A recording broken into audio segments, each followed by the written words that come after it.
everyone, welcome back to Creative Grassroots. I'm Jen, and today I'm going to share a tip on how to double up your potato harvest.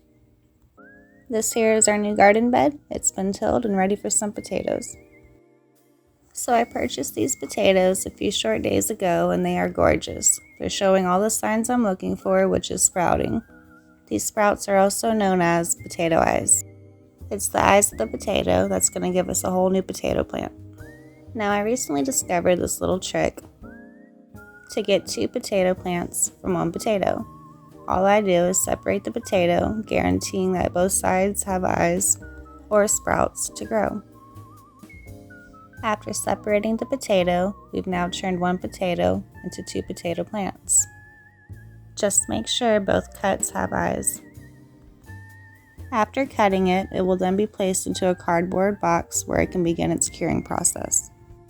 The curing process basically allows time for the cut sides of the potato to completely dry. It generally takes 2 to 4 days for your potato cuts to dry. The dry cut creates a protective barrier that helps protect your potato plant from diseases and organisms that could cause potato rot when planted. Most of these potatoes are going to be cut the same way, all depending on size. The larger potatoes can sometimes be cut into 3 or even 4 pieces, while smaller potatoes do not need to be cut at all. My potatoes were purchased on Amazon, called German Butterball Seed Potato.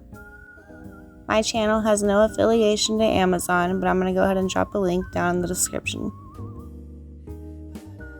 I would also like to add that you can plant store-bought potatoes, though the planting results may vary. Potatoes purchased at your local supermarket are more likely to have been treated and sprayed to inhibit growth or sprouting, but it's definitely possible to do. My one suggestion when buying store-bought potatoes would be to give it a real good thorough cleaning with the peroxide water mixture, or try buying organic potatoes. After cutting these potatoes, we'll be bringing them indoors to a temperature-controlled space. From there, they're going to be placed into a dark room for just a few days while the curing and drying takes place.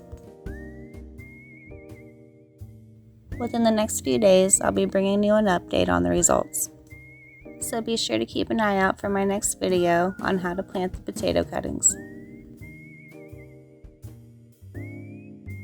Thanks again for joining me, everyone, on Creative Grassroots. My name's Jen, and I look forward to seeing y'all again next time.